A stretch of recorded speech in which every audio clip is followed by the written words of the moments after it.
Welcome to this segment, Compliance in a MiFID II Environment. We have a great panel, Christine Morgan from T. Rowe Price, Lindsay Gold from Bailey Gifford, and Brian Simon from Harding Loevner. And I'm Steve Stone from Morgan, Lewis & Bockius.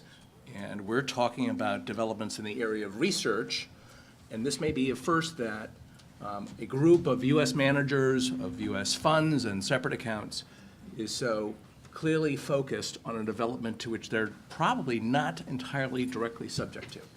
This is one of the rare occurrences where there's a disruption that is occasioned not because of technological change here or in the world or regulatory action by the SEC, and there's a lot of that, but a disruption that is caused really by actions taken by another governmental entity, in this case the EU and the member countries in the EU, in the form of MiFID II.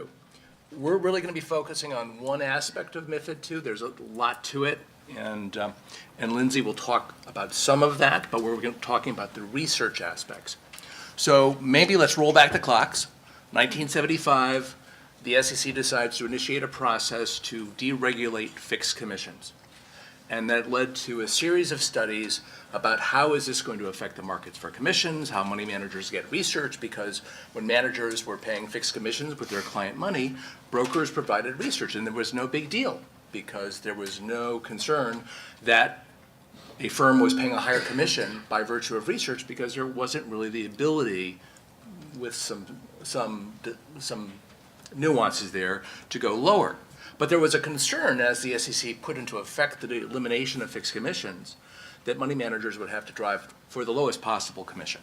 And that would squeeze out the ability of research. And so part of the SEC's analyses at the time included a special study on the capital markets, where the SEC concluded as a whole that it is entirely appropriate for a money manager to use client assets, either from the account or through higher commissions, to pay for research. Both because it helps the money manager do a better job in managing accounts, but also because research is the lifeblood of our capital markets. And that's been the framework that we've had for quite a few years. And it was reflected also in statutory amendments that you know as Section 28E that says a money manager won't be deemed to have breached the law or a fiduciary duty by virtue of causing an account to pay a higher commission when the money manager thinks that's reasonable in relationship to the value of research and brokerage services they get. And so that's been the framework for a long, long time. So then the FCA started making trouble. It first started in the early part of the 2000s with a miners report, but it percolated through discussions through the EU. Ultimately, there were proposals in the 2014 timeframe to change the framework, and ultimately that was put into an enactment of law at the EU, and there's been a process to essentially implement restrictions on the use of client money to pay for research. And so we're going to talk about the aftermath. And there are a lot of facets here. And let me spend 1 second before we jump to the panel. Obviously, the approach that you'll hear and that you probably know that was taken in Europe is directly contrary to the approach as a business practice in the US, but also the legal construct. And the legal construct in the US included the fact that brokers aren't allowed to take cash for research without themselves being investment advisors and therefore not being able necessarily to trade with you as a money manager, which creates its own problems if you rely on brokers to provide life to the capital markets, but also the framework of the safe harbor and other provisions of law and guidance. And so we had a train wreck that was addressed ultimately by the SEC and by the EC. The SEC on October 26 of last year put out 3 letters in an effort to avoid or really minimize the disruption of the MiFID regime. One was to say that brokers won't be viewed as advisors when they when they sell research to firms that are subject to MiFID II. It's really limited. It's only limited to those managers that are subject to MiFID II directly or by contractual obligation. Second letter, so the first one was issued to SIFMA. The second letter was issued to SIFMA AMG. That's their IAA equivalent, the Asset Managers Group.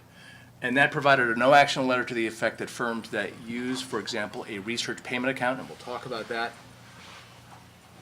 can do so basically in reliance on the 28E safe harbor. And the third letter, and we'll touch on aspects of this, was issued to the ICI, And it stood for the proposition that a money manager could aggregate client orders even though the orders will have different commissions because some accounts are subject to MiFID and other accounts are not. And that otherwise would raise issues under the SMC no action letter. And so that was an effort by the SEC working with the EC to avoid a train wreck, which was otherwise a very slow-moving train wreck. And there was a whole ton of scurrying about as firms tried to get in position, do their budgets, work out arrangements with their dealers. And what was the oddest thing about it was that January 3rd came, MiFID II went into effect, and it was like the eye of the storm. So we're luckily right now in the eye of the storm, but part of our discussion will focus on what's next. And are we in the middle of the storm, or have we come out of it? So why don't we start, and I'm going to pick on you, Lindsay. Sure.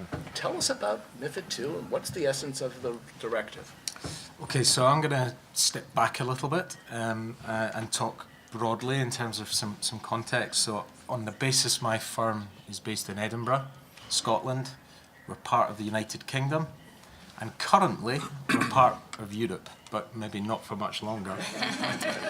So we thought it might be useful if I set the scene in terms of how it's impacted an EU-based firm before we get into the weeds of the research and the inducements piece.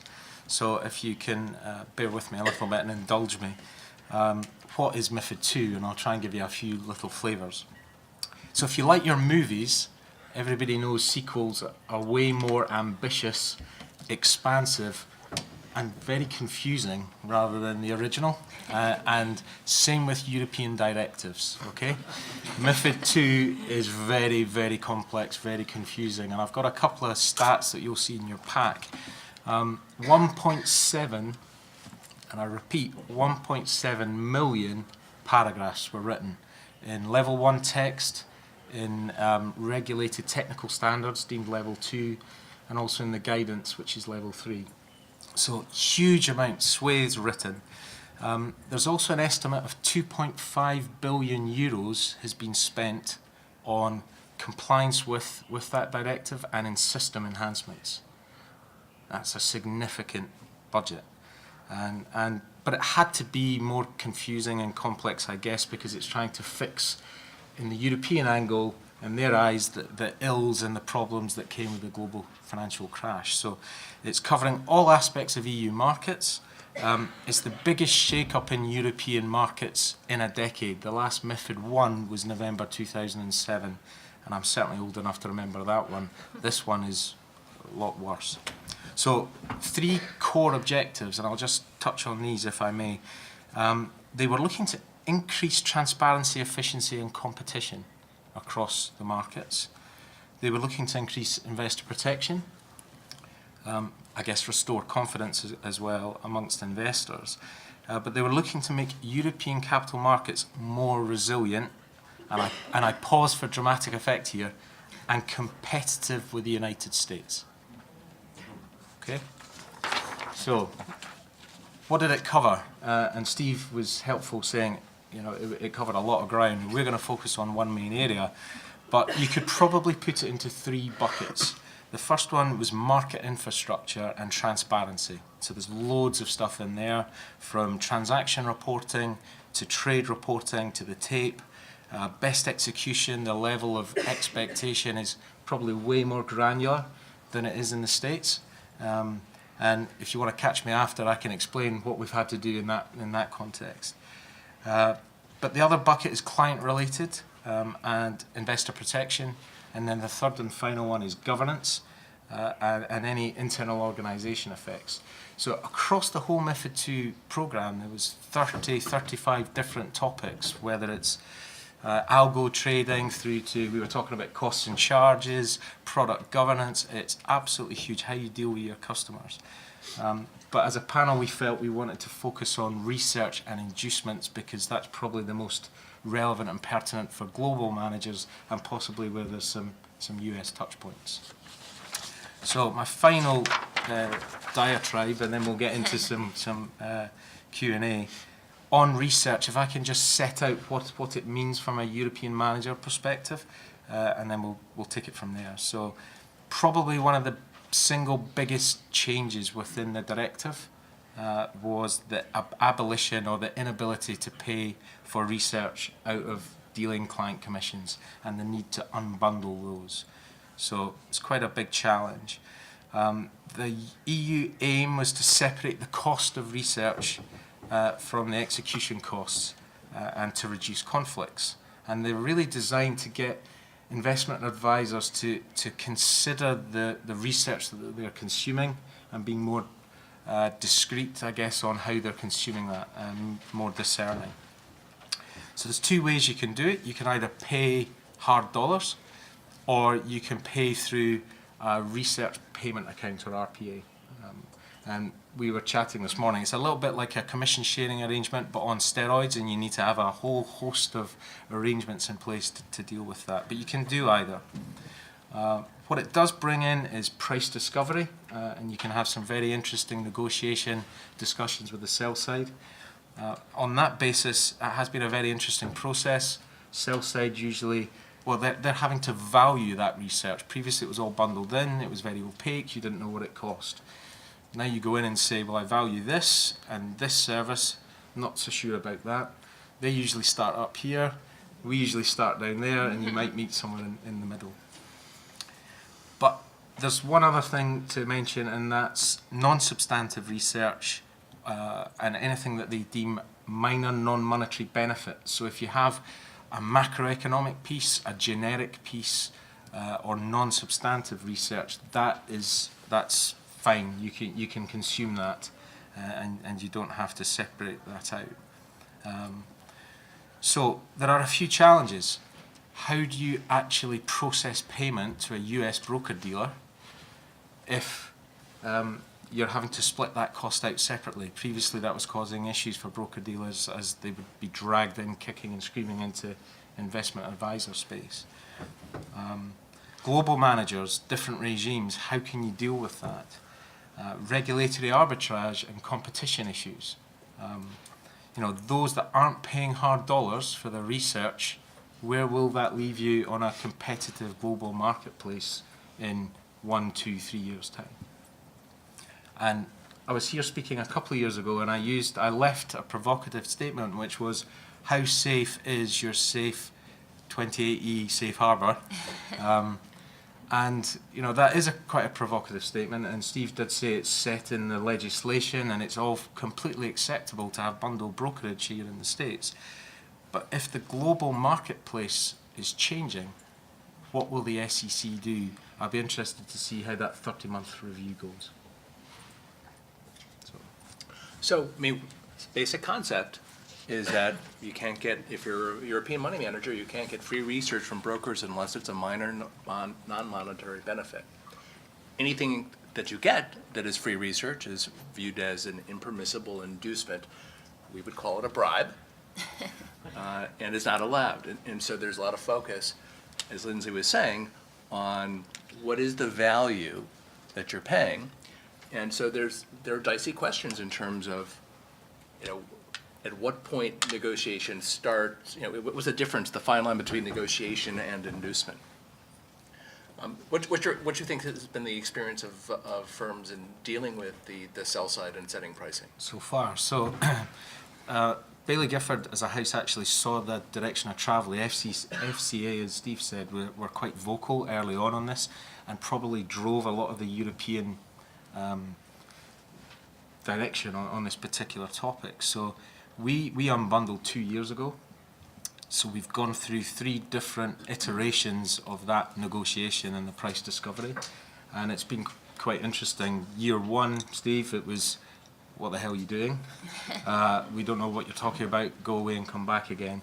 Now we're into a bit more flow, and obviously other MiFID II impacted firms have done the same thing. So I would say it's been an interesting move, and when you talk about the difference between those paying hard dollars now compared to those 2 years ago, I'd say it's moved probably 70% in Europe, whereas 2 years ago we were probably in the minority, 1 or 2%. So it shifted quite quickly, with firms thinking whether it's they're happy to take it onto their P&L, whether it's operationally too challenging to do the RPA.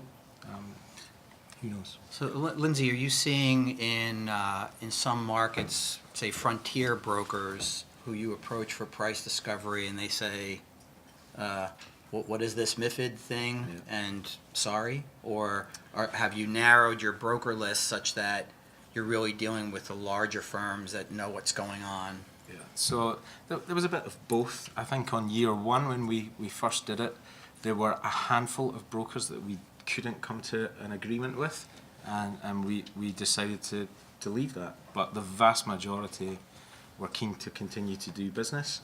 Now what we have is 2 separate approved broker lists. We've got execution only for our trading, and it's only those that we're keen to execute with. The trading desk deal with that. We get execution only rates. And then separately we have an approved broker list for our research providers who we value, who give good substantive research at prices that we're happy to pay. So one of the issues, I know we're kind of jumping around a bit, but it comes to mind now, is how do you know that when you're paying for execution, you're not getting research, right? This has come up in a number of regulatory statements.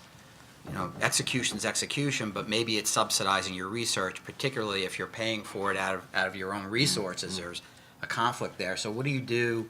Do you benchmark your commission rates on execution only? Do you have an oversight process for that? That's a really good question. And actually, I was mentioning this morning with the panel, there has been some noise from the FCA, the local UK regulator, who is slightly concerned that there might be some low-balling practices or discounting of research services with the view for Selfside to maintain relationships with trading desks to get order flow. So I think the FCA may be doing some follow-up thematic work later in the year on that. We'll wait and see. But what we do is we have governance committees that look at our execution rates, and we will benchmark those against execution-only rates in different regions. And we separately have an external research group that looks at the cost that we're paying for the research. We have something similar where we completely unbundled and separated out the trading function. So we have an oversight committee that looks at best execution, trading errors, allocation. So that's the governance around that. And then separately, and this is due to MiFID that really impacted our firm globally as opposed to just our MiFID firm, we put in place a research governance committee that focuses in on all the research activities. So including setting our research budgets, setting out how we track and consume research, and then as well as setting in a process to have a consistent valuation of research. And that's really spans the globe because we have MiFID and non-MiFID firms. It was very difficult to sort of isolate your MiFID firm and only apply MiFID from a global asset management perspective. You really had to look holistically at your legal entities around the world and figure out the impact on those non-MiFID firms. Which is one of the things that's really interesting about MiFID II and challenging is that, and our panelists represent, 3 different segments. Brian, you with a U.S. firm, Lindsay with a EU firm, a non-U.S. firm, and Christine with a global firm, and each is affected differently by the regime. And some things, Lindsay, you have it easy. Yeah, we've got a very easy path because we've just taken the decision to go with P&L, and that means you don't have to deal with different regimes. Whereas Christine, I think, has got a harder process issue. Absolutely. So what we've done is for our UK MiFID firm, we have set up the practice of paying for research that the investment personnel in that legal entity consume. We pay out of hard dollars, P&L. We've ring-fenced that entity for payment of research. For our U.S. firm, our non-MiFID firm, our Asian firms, our non-MiFID firms, we have continued to use client commissions to pay for research consumed. However, it's fully unbundled. The clients will know what they're paying for execution, and the clients will know what they're paying for research. So MiFID has really transformed our non-MiFID legal entities and how we consume and pay for research. I think the guiding principle behind that is we did not want to compromise our investment professionals' access to research. We wanted to make sure we had as globally consistent policy as we could have, subject to the difficulties in having MiFID and U.S. law work well together. But we also did not want to compromise the investment professionals' access to research, knowing that that's in the best interests of clients, really, to get the best performance for the clients. Very hard to replicate all the research you can possibly get from the sell side in-house. You just can't hire enough people to do that. One of the things that I've seen is that this has sort of caused a bit of negotiation within the firm itself, because you have the analysts who still want to continue to get research, but if you're paying for it now out of your own pocket, you had a sort of different free rider issue before, perhaps, where clients were paying for it, and now it's coming out of P&L. And so you have to put pressure on your own analysts to say, if you want everything you can consume, you're really going to have to make hard choices about what you can consume, perhaps. Have you seen that? We haven't really, and we've told our investment professionals that we know you need your research. We don't want to change that practice. So whatever research you need, you continue to do.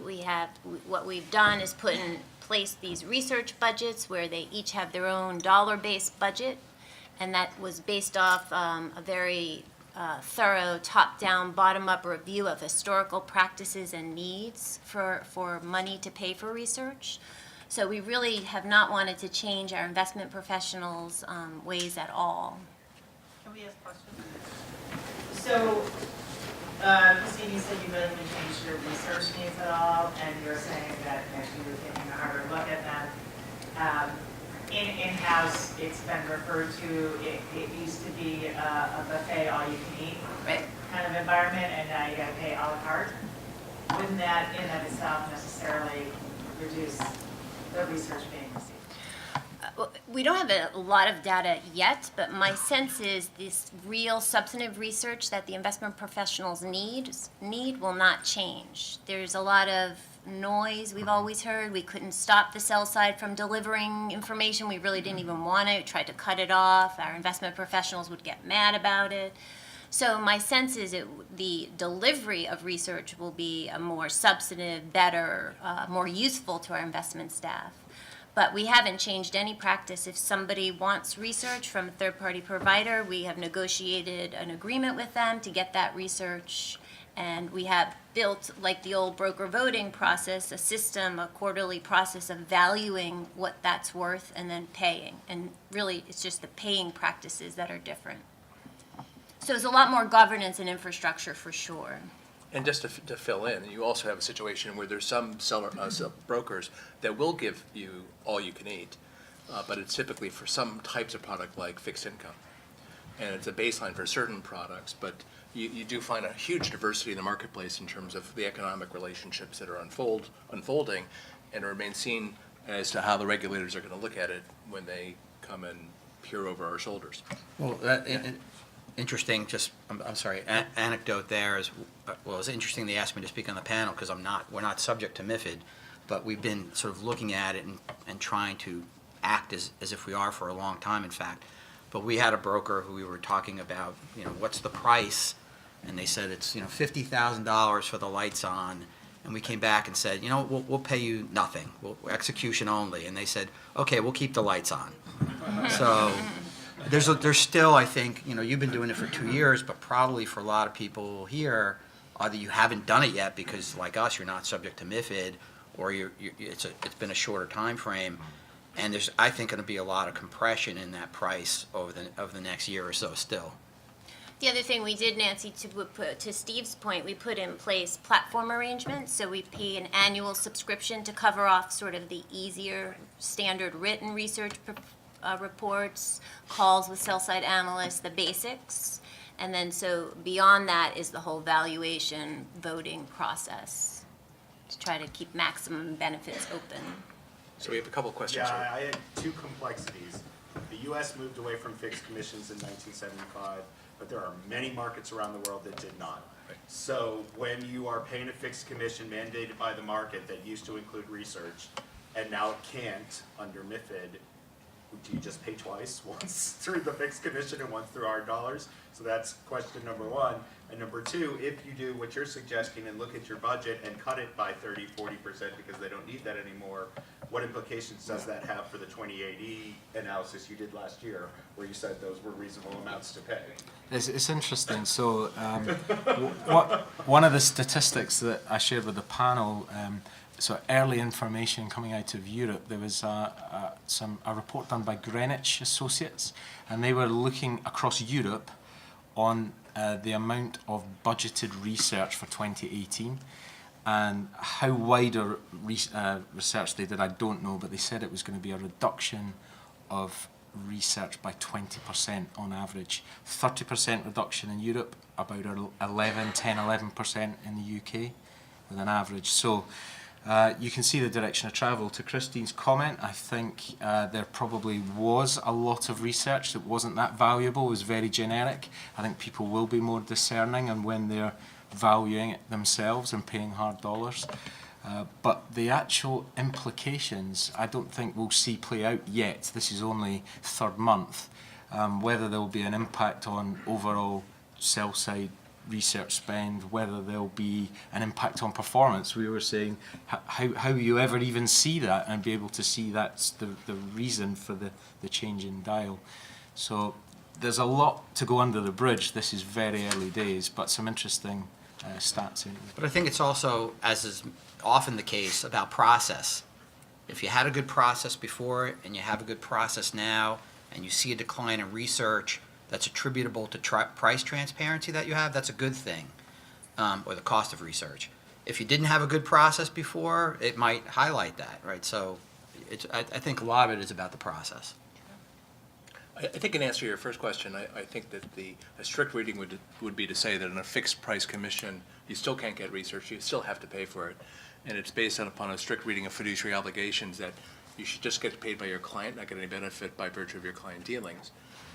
Although it does raise an interesting issue about what does disclosure and consent mean? Nothing. Same thing for fixed price offerings, where in the US we get research and fixed price offerings. And the FCA's view might be, well, there could be compression on the underwritings in a fixed price offering if there is this overlay of restrictions.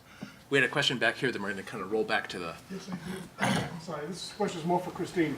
Yeah. Christine, because T. Rowe prices are global, when it comes to research, can you use the same research vendor for both the UK MiFID and the US non-MiFID? But you just have to negotiate between how you're going to pay for it for the US as opposed to how you're going to pay for it for the UK. But you can use the same research vendor? Sure, you mean research provider? Yes. Yeah, so absolutely. And so our processes, a piece of research for a portfolio manager here in the US versus in the UK, they may value those pieces of research quite differently. And for us, because we use client commissions in the US and we pay hard dollars in London, we have policies that say you cannot share that research. Otherwise, there could be a subsidization issue if your clients were paying for the research in the US and then you gave it to your affiliate over in the UK. Then how do you solve that problem if you have research that's provided by the same vendor? How do you... The only way to solve it that we've at least tried are these platform arrangements where we pay an annual subscription fee. It's like cable or television, that sort of thing, where you have full access to sort of the main research components. But anything beyond that, a conference, a company meeting, a bespoke research report, that would be valued outside of that. So you break down the research. Exactly. We do itemize the research. Got it. Thank you. How many people did you have to hire to administer that? It was quite a heavy lift. We've been working on building the infrastructure for all this for over 2 years. We had to hire several external vendors to help track all the research we consume around the globe. We had to work with our systems and work with the brokers to be able to have different charges on each execution. So you have your non-MiFID managed clients who are paying an execution rate plus a research rate, and then you have your MiFID clients, MiFID managed clients paying purely execution. So that was technology-wise, it was a phenomenal, just took tremendous amount of effort to get it done by January 3rd so that we could roll it out live. I'm probably jumping the gun here, but isn't it highly possible that institutional clients that with reporting from managers that are in other countries and are getting MiFID reports will want the same type of reporting in the United States on commissions and brokerage and research? If that's the case, isn't the SEC going to have to change 28E?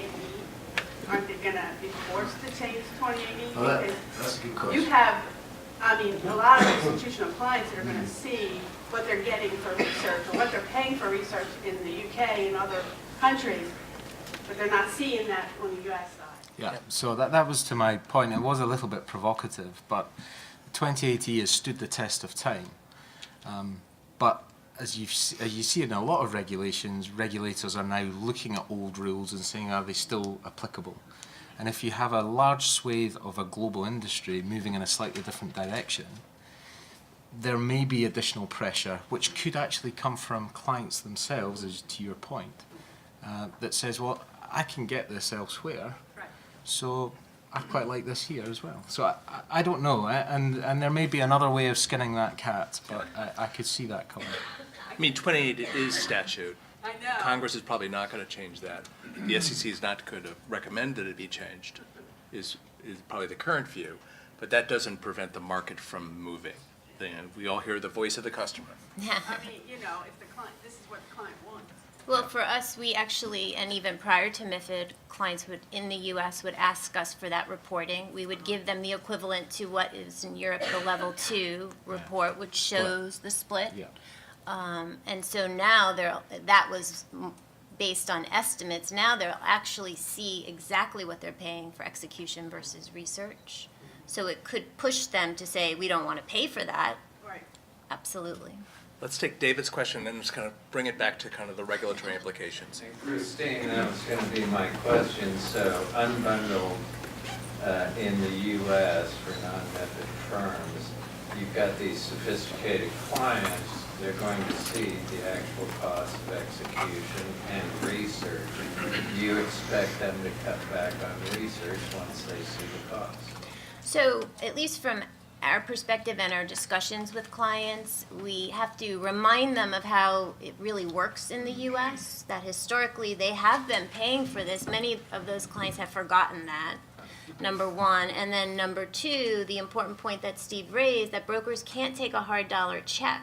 So that would really compromise the performance of their strategy if we weren't able to access that research to do our jobs to deliver the performance. So that's an education, a discussion with the clients. But what we do say is we have budgets in place. Once we hit those budgets, we are moving to execution only for all trading. So it's a much tighter regime, and there's a lot of transparency. They could still push David, though. Yeah. So let's pull back for a second. Let's kind of go back through some of the framework of the rules and the interpretations, and talk about how it's kind of freeze-dried the current status in the U.S. and the issues that creates. So MiFID, subject to EU firms, that means domiciled in Europe, and their delegates, where the delegate agrees that they'll follow the requirements of MiFID II. Those firms are not actually bound by MiFID except by contract. All right? The EC, when they put out, actually, when the SEC came out with their guidance, said, you know, all this stuff about you have to unbundle. Well, it doesn't really apply if you're dealing with a U.S. broker, because if they don't want to give you an unbundled price, if they don't want to accept a cash payment, if they don't want to give you an invoice, it's okay, just fix it afterwards. Make an appropriate adjustment. That guidance got very little attention, and it came out in October after firms were already implementing their process. It's not clear anybody follows that. They could.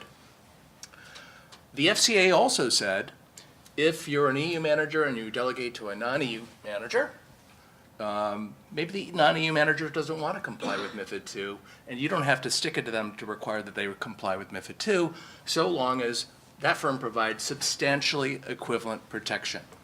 And you know what substantially equivalent protection means? Nobody does. Right. Okay? The SEC comes around and says, okay, brokers can accept a cash payment from a manager that is subject to MiFID contractually or directly, but nobody else.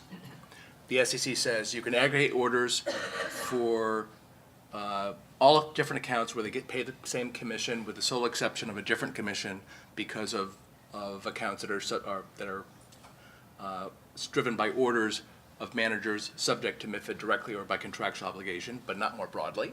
So non-MiFID accounts, And you have a weird letter under 28E, a helpful letter under 28E that says that if you're doing something outside of the safe harbor, you're still kind of protected under the safe harbor.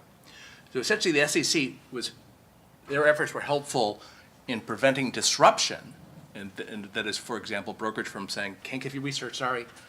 But it hasn't allowed the flexibility for firms like Christine's to take a holistic approach beyond budgeting. Right. So how do we treat, we have situations where we have clients, in some cases they're through your firm affiliate that is governed by MiFID, sometimes it's through a delegate that is agreed to be covered by MiFID, and you otherwise have these other accounts. How do you approach them from a fairness standpoint? And I'm not Christine, but how do firms approach that from a fairness standpoint in terms of who's paying for research? And how does one deal with this from the standpoint of how you build trades? That is, you aggregate orders in this environment where you have to run through all of these mazes. That's the current challenge. So, Right. take a stab? Sure, I'll take a stab at it. So what we've done with our approach is if you are a client, say you are a MiFID, a client who's contracted with our MiFID firm and delegated to our U.S. firm, non-MiFID firm, and you're just a straight U.S. client contracted with our U.S. firm, and you're in that same strategy, we will treat you all equally, all the same. So we think that's fair. We won't take the approach that the client who contracted with our MiFID firm and delegated portfolio management is treated differently and gets execution-only trading. So that is how we have addressed the fairness issue. So if you're in one, and I've heard people and articles talk about MFN, so for us, that doesn't trigger any type of MFN issue because if you're in that strategy, we're managing you all the same. So you could have a client, and we have had clients where they have requested to be treated, they're a U.S. client contracted with our U.S. non-MiFID firm. They would like to be treated like managed by a MiFID firm and trade execution only, but we have drawn the line and we've just said you cannot be treated that way. So that's how we've addressed the fairness issue. There might be other ways that people have gone about that. Can I ask a question that, I think the interesting thing about the SMA letter is that it's really predicated on a requirement of MiFID applying. So you couldn't actually agree outside of MiFID to treat a client the same way and be able to rely on that SMA, the new no action. Yes. Which in and of itself creates huge issues. Well, Nancy is right that the ICI letter, essentially by saying you can't aggregate this orders, forces a money manager to differentiate and potentially treat in a differential way U.S. accounts that are not subject, have no nexus to MiFID, and European accounts that are subject to MiFID. And so, helpful in avoiding disruption, probably not where we want to be from an end state perspective. If I may, NFS came out a couple months ago and said, they did a workaround, right? Won't pay commissions, but then we'll just credit everyone back out of our own P&L at the end of the year. Do you foresee that becoming a trend across the U.S. industry? It's interesting that that approach has not become a trend, and it certainly could become a trend, and that really is going to be a function of whether clients press managers to do that. It is a vehicle that is out there. And there are other firms like Tia Kref on the Kref side has done this. And so if you go back through their disclosures from last year, they reflect that. There are issues you have to work through, and whether you do essentially what you're doing is like a mutual fund fee waiver. You're reducing your advisory fee. That may mean you do it more frequently, when you take fees as opposed to annually, but each firm can approach that differently. It does have the elegance of addressing all of the issues under the U.S. construct, other than the economic ones, which is you're still within the safe harbor when you get this stuff. You are still within the SMC no action letter because all accounts are paying the same commission. And the brokers aren't going to turn you away because they're not getting cash payments. So it avoids a lot of those issues. What you have to do is clearly be able to track Right. what you're spending. So you need to, if you were operating in a very sort of fulsome CSA type environment before, you sort of already been doing that. But you need to make sure on a trade by trade basis, on an account by account basis, you're tracking that commission usage. We've been thinking about it, but there are obvious operational complexities. We were talking about it this morning. Do you accrue, in a typical fee waiver, you've agreed with the fund board that you're going to waive a certain amount, and you accrue that waiver, or you accrue the fee at a lower, the accounting treatment, I'm not sure. Do you accrue this? How do you deal with inflows and outflows? What do you do when a client terminates in the middle of a quarter? There are a lot of operational considerations. I can tell you, we've looked at it from a legal perspective, whether outside counsel, ERISA issues, 40 Act issues, and really didn't come up with any. So I thought it would have happened much more quickly than just a couple firms announcing it, but I haven't seen that yet. Again, for a global firm, you'll have complexities. You'd have to look at all the jurisdictions and the types of clients you have. For example, I've heard Japan, it's very hard to give a credit back to your client, use their money and give a credit back. So there are just so many nuances in addition to the operational complexities. So I think it would take quite a while for the asset management industry to gear up to do that. But one of the things, as a question came up, well, if you're in the U.S. like we are, and I'd say right now we're not subject to MiFID, although we have lots of clients in the U.S., it could happen tomorrow, where we get an RFP as a sub-advised mandate for MiFID. If you're not thinking about these issues now, as a non-MiFID firm, you need to start and start getting ready just in case. Some of the operational issues or processes that you need to have in place to deal with, whether it's a rebate process or even the research payment account that we were chatting earlier this morning, the FCA were actually quite open when they said the RPA process was deliberately complex, so it put people off using it and just moved people to pay out their P&L.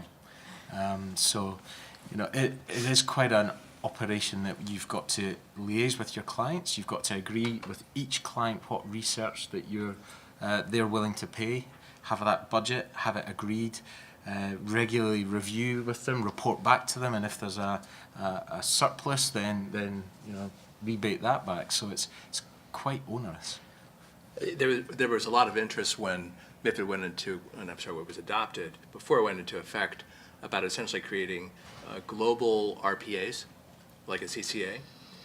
But the character of an RPA is really different than a CSA or a CCA in the United States, in the sense that the RPA money is technically the money of the money manager.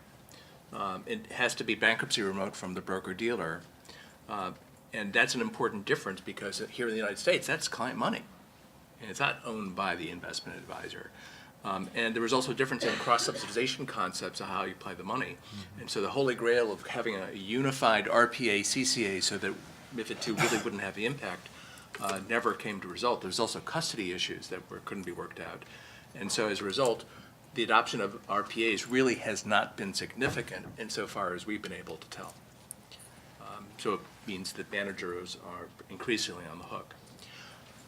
How are firms approaching disclosure? I mean, one of the things that's interesting, this is a big development, and maybe significant from the standpoint of how we manage money, and yet very few managers have amended their Form ADVs yet, this is March, to say what's going on. Right, so when January 3rd was approaching, we prepared our ADV disclosure changes because MiFID impacted us so significantly. In our ADV last year, we talked about bundle brokerage. We had none of that left, so we had to amend and update our ADV. We also walked around the globe, talked around the globe, and made sure all our offering documents, our prospectuses for all our funds were updated. Because it would vary depending on whether we had a MiFID manager or non-MiFID manager. So you could be buying a fund and you would need to know whether it's execution only or you're paying for research. So we wanted to make that abundantly clear. So all of our products and disclosure documents around the world we needed to update, including our U.S. fund disclosure documents. And then I believe we also updated our ERISA 408B2 document because that too talked about bundled brokerage. So we had a variety of different places we had to update disclosure. And we did the same. We updated our ADV in 2016 to say we were operating an unbundled process and no longer used bundled brokerage. Yeah, I've looked just to be educated at a number of ADVs, and it's remarkable, new ones, remarkable how unhelpful they are. I'd like them to be really detailed and describe what firms are doing in response. At a minimum, at a high level, you need to disclose of conflicts, right? And if you're a global firm like T. Rowe, you better talk about the fact that no matter what controls you have in place, there's a chance that if you're a U.S. client paying full bundled commission, you may be subsidizing research consumed and used by your MiFID client. And in fact, some of the structures of MiFID which allow for the U.S. firm to consume research and then effectively repackage it for dissemination to your MiFID affiliates almost encourages that conflict. So that's what I've seen pretty consistently is the disclosure of that conflict, but not much else. And my sense is that disclosures are going to evolve in this area. I think you're totally right that there really has to be serious focus on cross-subsidization, particularly if you operate in different markets based on different paradigms, US, MiFID, and the rest of the world. I think there's one conflict in particular, which is if money managers are making their own judgment about what is the price of the research that they're paying out of their pocket, that is a conflicted judgment. That's like the judgment we make when we get a mixed priced service, where we have to decide how much we're going to pay out of our pocket and how much should be allocated to a 2080 budget. That's a subjective judgment, or it may be partially objective. Still, it's one for which is a conflict. And there's also the whole issue of sharing research with affiliates and kind of doing indirectly what you might not be able to do directly. And there's guidance from the EC in part that deals with it, but it's a complex area. It's also an area that is not a really clear or settled matter under U.S. law in terms of whether a U.S. manager can get research from its client commissions and share that research with its affiliates. Some people have reasoned that that should be okay, and I think there are good reasons for that, but there could be circumstances where that creates complications, and those issues may be magnified when you get into cross-border dealings where you have a different regulatory regime.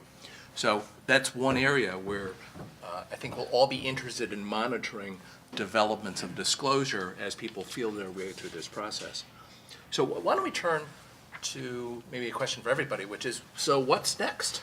And can we, Lindsay, since we've been picking on you, let's go back to you and see, so what's next in the EU? Well, in a MiFID II space, I think it's worth saying that there's a big regulatory agenda in Europe, as you probably all know.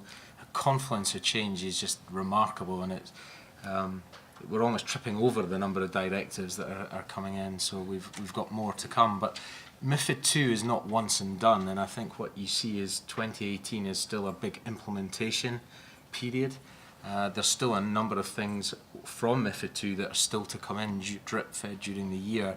Best execution, for example, by April, firms have to post on their website the top 5 venues and brokers per asset class on their website. So there are still things to happen. And interestingly, only 11 out of the 28 EU countries transpose the legislation into their local legislation. So there's only a chunk of EU that's actually complying with this stuff. So there's still loads more to happen. Anything in the inducement area? In the inducements area, it's a hot topic for the UK regulator.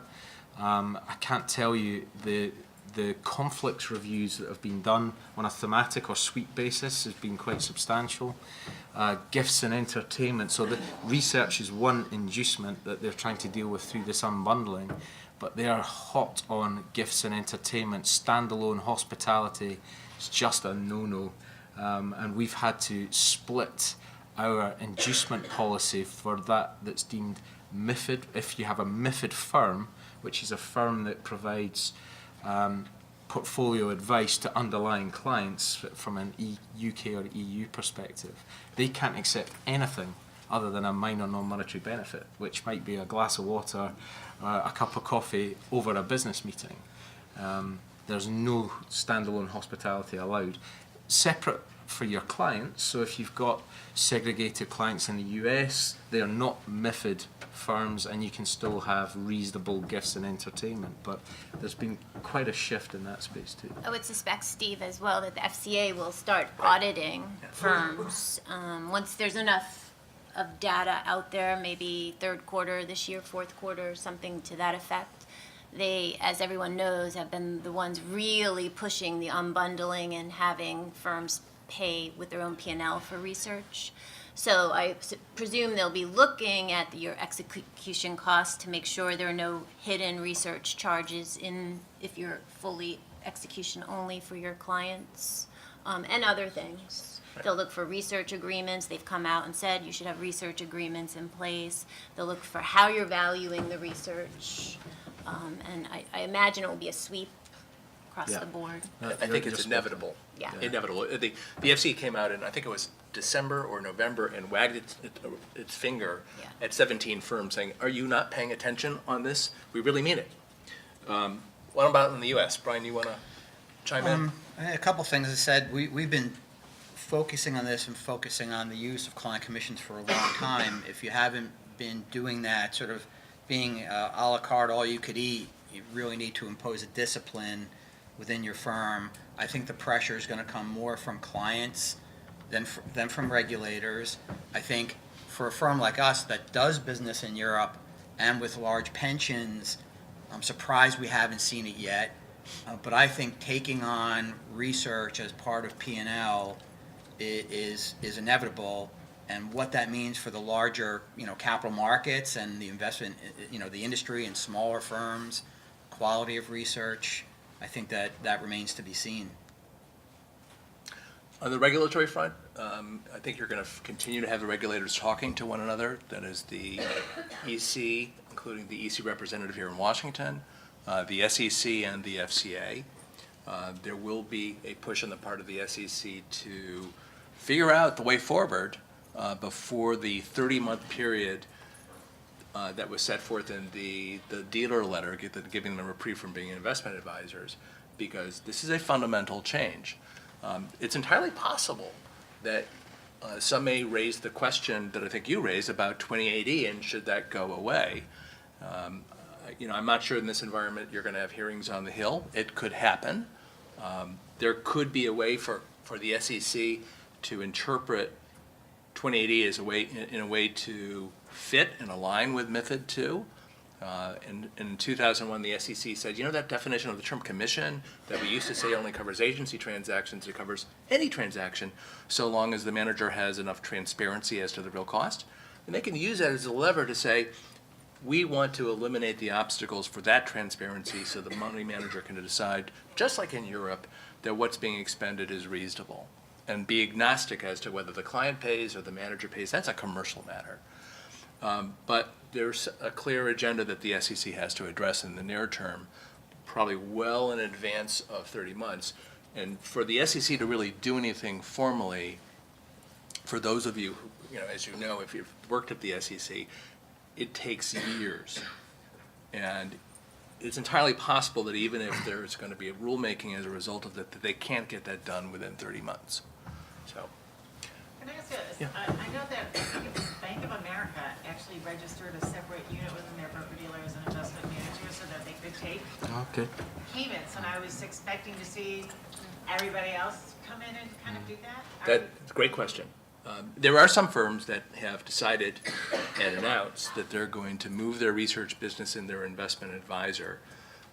Bank of America And there was another firm actually already had their research business within their advisor, had a, quote, hard dollar research brochure going back in the B of A context to 2005. But it was really a dormant aspect of the business. You're not going to see that adopted on a wholesale basis, in part because the brokers view themselves as counterparties, because they're there to take risk, to be a counterparty in a principal transaction, and even if they sometimes are agents, and that's simply not their business model. And even if you could silo off the research business, the published research, the problem is that Selfside research is more than published research, and dealings with the research analysts. It's also working with the trading desk, getting trading ideas, working with sales traders, and they work with the research organization symbiotically to partner with money managers in a dialogue where you can't really untether the dialogue. And if you wanted to go to a standalone boutique for research, you know how to do that. So people go to the street for a different perspective, and those sort of dealings make it awfully hard for a large integrated research broker to register as an investment advisor. But the question comes up.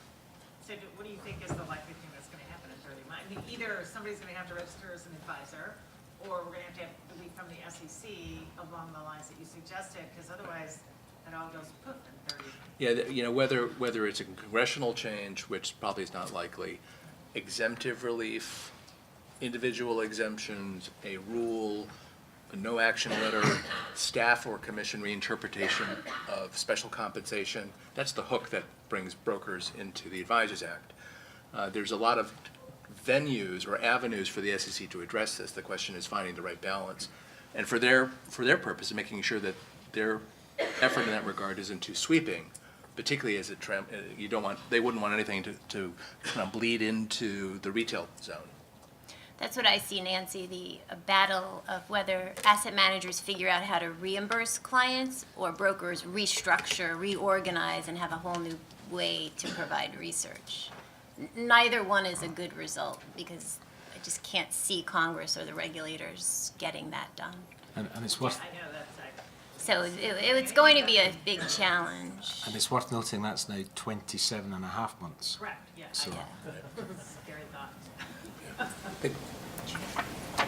Steve, you talked a little bit about the SEC and their approach. Are you aware of any sweep activity going on in the soft dollar space? Because we've seen an uptick in a number of exams where the staff is focused on just have you complied with all the guidance out there to date on soft dollars, show us your budgets, how much do you actually know about how your CSA arrangements are working, how does the broker actually get paid? And there's not a lot of transparency necessarily there, but we've seen it in 2 or 3 instances from different regional offices, and I just wondered if you had any sense of whether this was an initiative of theirs, given that they've only given themselves 30 months to sort this out. Yeah, all I can say is not right now. And so this is certainly not a national exam program initiative, so it's not a Pete Driscoll level initiative. And he's aware that this is an area for which there's a lot of static, and people are grappling with how to make a transition and deal with the paradigm change. Regional offices are looking at and will continue to look at 2080 compliance and how practices fit with disclosures. What I can't rule out is whether some of the regional offices, which really do things on their own, develop an interest and decide to pursue this as more or less as a frolic, but haven't seen that just yet. They may want to be educating themselves. I have found that there was a lot of lack of knowledge, even at the SEC, on how these work. And certainly commission sharing programs, I think they were surprised at how they work. So, Yeah, we've got the strong sense that they don't understand them, and in fact, for people who work with the Bloomberg products, there's a suite of software that they actually call terminal, and the SEC does not like that because they think it's hardware. Yeah. Well, that's a great point. Mm-hmm. The New York Regional Office has been doing a number of exams where they're looking at how money managers are using Bloomberg and the stuff that is available through Bloomberg that is free, that is not charged, so it is a benefit, but otherwise is public domain or something that you can't soft dollar. Like, for example, access to a Twitter feed. They've raised questions about that. They've raised question about getting Wall Street Journal, which is not not research service under the 2006 interpretation. So they are looking at it in that context. I got that as a comment on a letter in 2008. Right. So it's not new. But if the SEC does start focusing in this area, you can think about where they're going to be looking. They're going to be looking at cross-subsidization. Is there free riding? Are some clients paying for research and others not? Of course, clients are going to be asking the same things. And ultimately, the question, broadly speaking, is, have we reached or passed a tipping point for research in terms of it being paid for with client dollars? At what point are mutual fund boards going to say, hey, what are we, the only people paying for research? Right. Wrap accounts aren't paying for research, client-directed accounts aren't paying for research, your European accounts aren't paying for research, pension plans are not paying for research. And part of that's going to turn on whether, the industry expresses a voice about the importance and validity of using client assets in this way.